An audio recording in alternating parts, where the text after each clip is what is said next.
To connect your generator to a Wi-Fi network, first go to the generator, unlock it, and raise the cover. Locate the control panel and press the off button.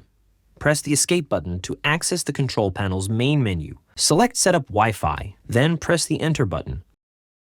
The generator may display Set to App for up to 3 minutes. When the controller displays Set up Wi-Fi now, the generator is now prepared for connection.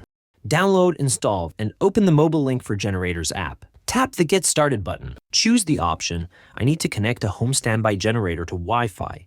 Then select Connect Now, followed by the integrated Wi-Fi option. When your screen shows, what does the display on your generator say? Select the option Set to App. Next, wait until you see a timer appear on the screen.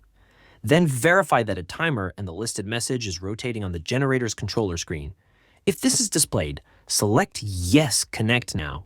Mobile Link will begin searching for a nearby MLG network.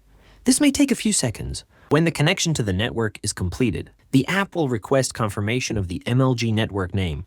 Verify the displayed MLG network name is correct and select Continue. A list of available Wi-Fi networks should be displayed. If a list does not automatically appear, tap the option Refresh List of Available Networks. Choose the Wi-Fi network name, which the generator should be connected to. Enter the password for the Wi-Fi network that was selected in the previous step, then press the Submit button. The app may take a few additional moments to send the configuration to the generator. Once completed, the configuration sent screen will then appear. The generator has now been successfully connected to the selected Wi-Fi network. It may take up to 15 minutes for information to update in the Mobile Link app.